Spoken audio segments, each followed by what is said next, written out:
അതിരപ്പള്ളി മലക്കപ്പാറ അന്തർ സംസ്ഥാന പാതയിൽ റോഡ് നിർമ്മാണ നവീകരണ പ്രവൃത്തികൾ നടക്കുന്നതിനാൽ ഈ റൂട്ടിലൂടെയുള്ള ഗതാഗതത്തിന് കർശന നിയന്ത്രണം ഏർപ്പെടുത്തി. ഈ റൂട്ടിൽ താൽക്കാലികമായാണ് പൂർണ്ണ ഗതാഗത നിരോധനം ഏർപ്പെടുത്തിയിരിക്കുന്നത്. തമിഴ്നാട് പൊള്ളാച്ചി വാൽപ്പാറ ഭാഗത്തു നിന്നും അതിരപ്പള്ളി ചാലക്കുടി ഭാഗങ്ങളിലേക്ക് പോകുന്നതിനായി മലക്കപ്പാറ വഴി വരുന്ന എല്ലാ വാഹനങ്ങളും മലക്കപ്പാറ ചെക്ക് പോസ്റ്റിൽ തടയും.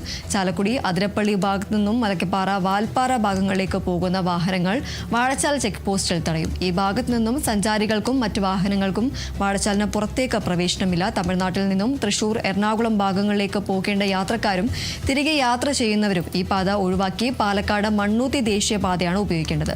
റോഡ് നിർമ്മാണം പൂർത്തിയാകുന്നതുവരെ പൊതുജനങ്ങളും വിനോദസഞ്ചാരികളും നിയന്ത്രണങ്ങളോട് പൂർണ്ണമായും സഹകരിക്കണമെന്ന് അധികൃതർ അറിയിച്ചിട്ടുണ്ട്.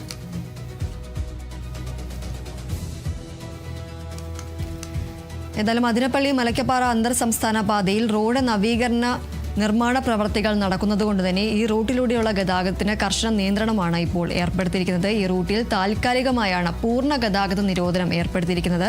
തമിഴ്നാട് പൊള്ളാച്ചി വാൽപ്പാറ ഭാഗത്തു നിന്നും അതിരപ്പള്ളി ചാലക്കുടി ഭാഗങ്ങളിലേക്ക് പോകുന്നതിനായി മലക്കപ്പാറ വഴി വരുന്ന എല്ലാ വാഹനങ്ങളും മലക്കപ്പാറ ചെക്ക് പോസ്റ്റിൽ തടയും. അതുപോലെ തന്നെ ചാലക്കുടി അതിരപ്പള്ളി ഭാഗത്തു നിന്നും മലക്കപ്പാറ വാൽപ്പാറ ഭാഗങ്ങളിലേക്ക് പോകുന്ന വാഹനങ്ങൾ വാഴച്ചാൽ ചെക്ക് പോസ്റ്റിലും തടയും. ഈ ഭാഗത്തു നിന്നുള്ള സഞ്ചാരികൾക്കും മറ്റ് വാഹനങ്ങൾക്കും വാഴച്ചാലിന് പുറത്തേക്ക് പ്രവേശനം ഉണ്ടായിരിക്കുന്നതല്ല.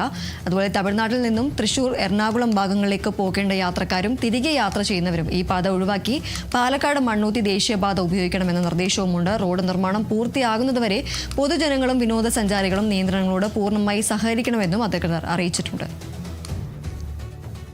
മലക്കപ്പാറ പാതയിലുള്ള പാലമാണിത്, കുമ്മാട്ടിപ്പാലം. ഏകദേശം കഴിഞ്ഞ 5-8 മാസം മുമ്പ് ഈ പഴയ പാലം പൊളിഞ്ഞു പോയിരുന്നു.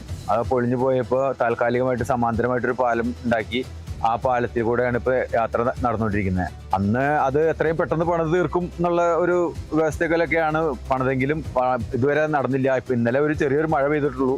ആ നല്ല മഴയത്ത് വന്നപ്പോൾ ഈ സാധനം ഒലിച്ചു പോയി. ഇപ്പോൾ ആകെ ഗതാഗതം തടസ്സപ്പെട്ടിരിക്കുകയാണ്.